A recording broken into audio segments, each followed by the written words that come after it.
This is U.S. Senate candidate Don Brown on day 7 of the Border Patrol's operation here in Charlotte, otherwise known as Operation Charlotte's Web. And I'm pleased to report that to date, the operation has been a smashing success. Already nearly 400 illegals have been arrested, and of those, at least 40% are reported to have had a violent criminal background or history, such as rape, aggravated assault. That means that nearly 160 dangerous illegals have been taken off the street, and others violating law for other reasons have also been taken off the street. So therefore, the operation has been a positive thing, making this city, the largest in the Carolinas, a safer place than it was just 7 days ago. But I want to take a moment to discuss why we're here in the first place. It has to do with foolish, pro-illegal immigration Democrat policies and anti-police Democrat policies. Let's start with the Democrat sheriff of Mecklenburg County.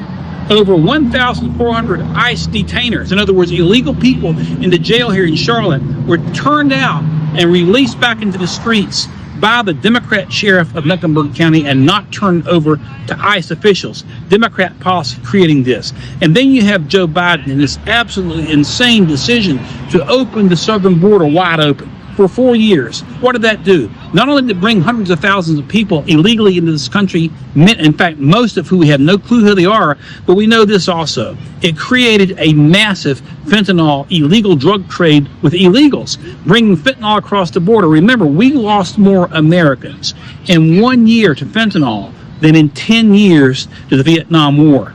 I was being interviewed at RAV yesterday by Steve Gruber, and he was talking about how a friend of his lost a 19-year-old kid to fentanyl from coming across the border, and we're seeing this over and over again. The other thing, it created a massive sex trafficking operation, again, from illegals coming across the border.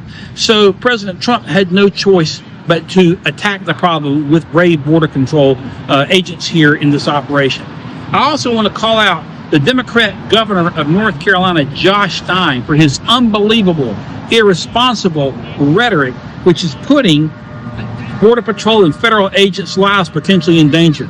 He makes outrageous claims like the ISIS come in here, the Border Patrol is coming here and arresting people trying to hang Christmas decorations, or arresting people just going to church, or arresting people, you name it, just in a parking lot or whatever, or going to their homes. These are outrageous claims. He claims they're arresting people simply because of the color of their skin. Absolutely outrageous. And by doing so, Governor Stein, you are turning anger against brave, hardworking Border Patrol agents who are putting their lives on the line for the rest of it. It is the height of irresponsibility. I also want to call out the irresponsible liberal media. Got a call this morning from WSOC. There was a bakery somewhere in the Noda region of Charlotte that claimed it had to close down because of the Border Patrol operations. And the press comes around that and they swoon around that and make you think that Charlotte businesses are closing because of this. It's absolutely ridiculous. I have an office here in Charlotte. I've been all over Charlotte, to the Arboretum in South Charlotte, to South Park Mall, even here in Uptown. Businesses are not closed and have not been closed. They blow this junk out of proportion to try to make you think that this is a widespread response to a reign of terror or something. Absolutely opposite is the truth. As a matter of fact, I've had folks thank me for speaking out, for commending the Border Patrol for being here in First Ward. And we will continue to speak out. As far as I'm concerned, the operation can continue because we've got to clean up the dangerous situation the Democrats created. Thank you, Border Patrol. Thank you, President Trump. And thank you to these brave agents who are putting their lives on the line. Again, this is Don Brown, United States Senate candidate for North Carolina. Look forward to seeing you again soon. God bless our Border Patrol. Thank you.